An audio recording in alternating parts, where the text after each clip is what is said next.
As the sun retired in the west, Cú Chulainn, situated in his home at Dun Imrid at Morrígan, found his gaze trailing off with the vanishing light. Fatigue entwined him as darkness usurped the land, wrapping it in a gentle hush. Gradually, he succumbed to sleep's peaceful embrace. The serenity was shattered by a horrific screech, a sound so piercing that his reflexes threw him from his rest onto the cold floor. The cry's resonance gripped the air around him, setting his nerves on edge and commanding every strand of his hair to stand on end. The eerie call bore the mark of a challenge, a call to arms if he dared to answer it. Shaking off the remnants of his slumber, he dashed outside. His wife, Emer, attuned to his warrior spirit, chased after him with his weapons and clothing. She, too, had sensed the alarming call. As Cú Chulainn prepared himself, Loig, his charioteer, arrived from the north.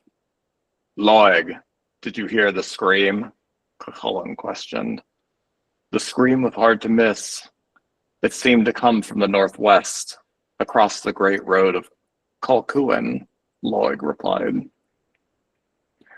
With a spark of determination, Cú Chulainn declared, "This call was meant for us. We must answer it." His capabilities were unbounded, his spirit unstoppable. Thus, they ventured north in the cover of darkness, with an eerie mist draping the silent landscape that created a profound stillness. Soon they reached Adaferta, where a crimson-sheened chariot emerged from the gloom. The sight was macabre, and the trees recoiled from its crimson presence. Within the chariot lay a woman wrapped in a lengthy crimson mantle, her fiery eyebrows demanding attention. A gigantic man with a hazel staff was draped in a similar color and stood beside her. The man guided an unwilling cow, which trudged alongside the horrifying sight that propelled the chariot, a creature reminiscent of a horse. Its body was impaled through its backside, and the pole of the chariot extended through its body, hanging out of its forehead. Its head hung at an uneasy angle, leaving its eyes to wander. Blood oozed from its apparent wound, yet it seemed unfazed by its predicament. The creature was tasked with the laborious responsibility of propelling both its body and the chariot forward on a solitary leg. Offended by the scene, Cú Chulainn called out to the man in the chariot, "This cow is frightened of you." The woman, in a tone laced with amusement, responded, "What right have you to judge the cow's wishes? You're no companion to it." Her words hung heavy in the air, leaving Loig uneasy. "I am the protector of Ulster," Cú Chulainn reported with pride. "I pass judgment on anything within our borders." "The reach of your judgment is expansive, O little Cú," the woman replied, a sinister smile playing on her lips. Growing impatient, Cú Chulainn turned to the man. "Are you mute? Why does this woman answer for you? Explain your intentions with the cow." The woman shifted in the chariot to lean up against the man as he stared into the distance without notice. The corner of her mouth raised into a smirk, and she spoke up again. "It's because you didn't address him." Cú spits back at her. "Who are you to determine whom I'd address? I spoke to him directly, yet you persist in replying." The woman shrugged nonchalantly and stated plainly, "His name is Urgeas Skeo, Luchar Skeo." Cú resisted the urge to roll his eyes at the apparent mockery. She had just given him a nonsensical name. He felt he needed to keep his gaze on this pair at all times. The length of that name is certainly noteworthy, to say the least. He shifted his attention back to the woman. "Fine. If he won't respond, what's your name? The man finally shifted and looked down upon Cú, and with a gravelly voice stated, "The woman to whom you address is called Fëmor Beg Beal, Quimder Fulch Gemb Gerich Geo Ua."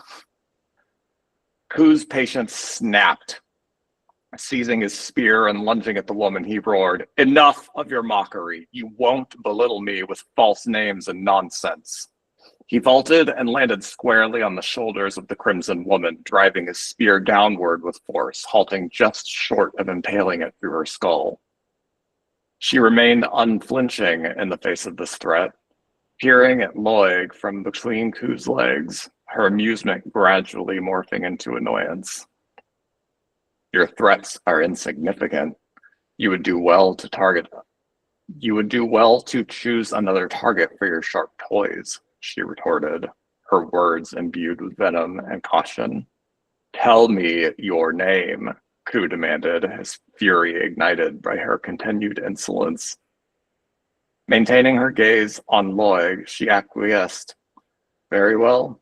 Truth be told, I am a female satirist, though the Breton laws don't bind my words, so they are far more lethal than your pitiful spear." With a wave of her hand towards the cowering cloaked man, she continued, "And my companion is Deramakiachna of Cooley. I carry off this cow as a reward for a poem." "Fine. If your words bear truth, let's hear your poem," Cú responded, his voice laden with skepticism. Aware of the potency of her satirical verses in the absence of Breton laws, he challenged her anyway. "I'd be delighted if you would kindly dismount from my shoulders and cease threatening me with your spear," she replied, the edge of her mouth betraying a hint of amused anticipation. Although Loig was perched in the chariot several feet away, he could swear he saw her lips twitch. The entire exchange began to feel unsettling. Reluctantly, Cú nodded and stepped back to the chariot's center, positioned between the two wheels. As he planted his feet, a nauseating stench of decay filled the air. The mist ascended in 3 spirals around the chariot, and the woman's expression transformed into something horrifying. Her face appeared to distort as she convulsed violently, her cloak's hood flying backwards, her hair defying gravity. Her sinister smile broadened, revealing teeth stained with a red and black fluid that trickled down the corners of her mouth. He braced himself entirely, cognizant of the formidable adversary he faced. He lunged at her once more, but instead of sinking into the woman's soft flesh or the chariot's sturdy planks, his spear met solid earth. The pair, the chariot, and the cow had all vanished. Bewildered, he swiveled his head back to inquire Loig about their whereabouts, but found him fixated on a tree beside Cú. Perched on a branch at eye level was a solitary raven. In that moment, he understood to whom his threats had been directed. This was her. The weight of the decision to walk the warrior's path reverberated in this moment. The fallout of the decision sat in that tree, surveying him with an intense gaze. Excitement and terror began to grip him. "You are evidently a woman of potent doom and enchantment," he flung the words at her. She responded, "Henceforth, this place shall be known as Grelach Duid, the enchanted place of darkness, a devouring bog of darkness," the raven croaked.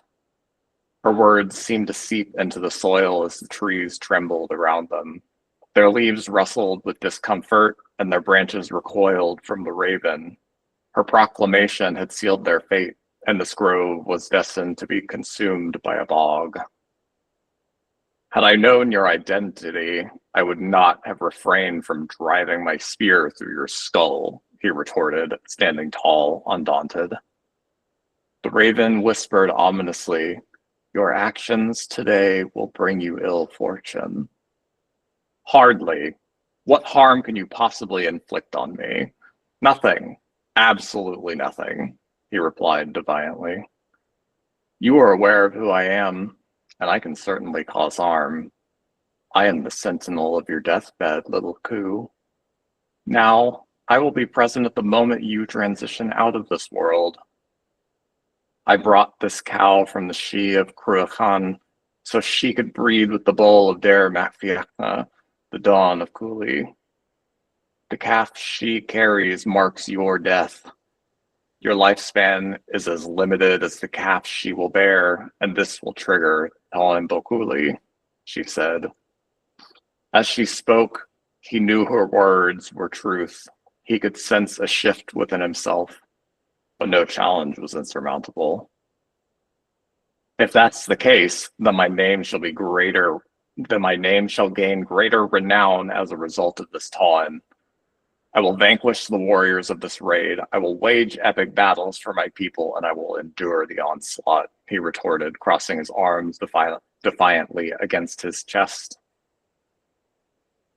The raven emitted a brief, mocking caw. Oh, really? And how do you plan to achieve that when you're engaged in fierce combat with a man as formidable, as victorious, as nimble, as terrifying, as tireless, as noble, as brave, and as great as you? I will transform into an eel and coil around your feet in the ford to bind and exact heavy odds against you in this battle.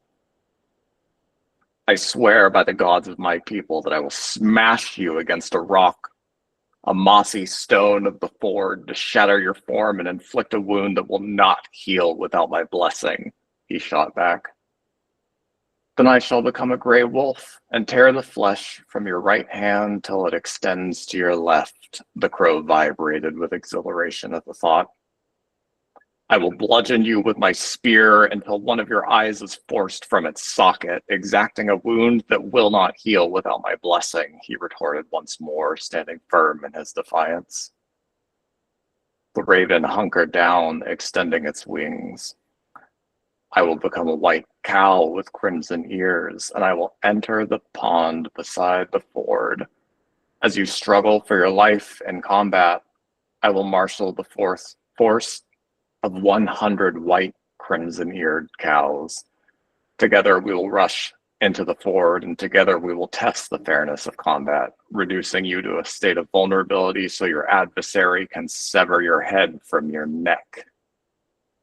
I will hurl a stone at you with the might of my sling so that either your right or your left leg will be shattered, exacting a wound that will not heal without my blessing, Cú spat back. In its low crouch, the raven's head bobbed excitedly, its body thrumming with anticipation. Its repeated caws sounded like a terrible cackle. Mist began to seep from the forest's edge, obscuring the raven from Cú's sight. He watched as a shadow, much larger than the raven he had been speaking with, unfurled its massive wings, stirring up the mist which billowed out towards him. It took flight, disappearing into the forest, cackling. Cú stood for a moment and turned back to Loig, a somber yet defiant smirk on his face. It's late, and it's time we returned, my friend.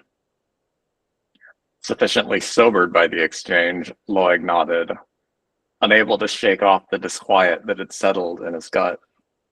The pair ventured back into eerie darkness, leaving behind the newly christened Grelach Dud. The bog had already begun to swallow the trees. The enchanted place of darkness stood as a haunting reminder of the enigmatic woman and her sinister prophecy, a shadow cast on the path that Cú Chulainn had boldly chosen to tread. In the silent company of the warrior, Loig couldn't help but wonder about the precipice they now found themselves standing upon. The road ahead was fraught with danger and uncertainty, marked by the bloody specter of war and the looming shadow of death. Yet, in the face of adversity, Cú Chulainn stood unflinching, his resolve unwavering. Cú, sensing Loig's concern for him, affectionately squeezed his shoulder. Don't worry, my friend. I have dire plans for destiny. As they disappeared into the cloak of night, the echoes of their confrontation lingered in the new quiet bog, a promise of a future wrought with chaos and conflict, of legends born and the fate of heroes bound by the words of truth.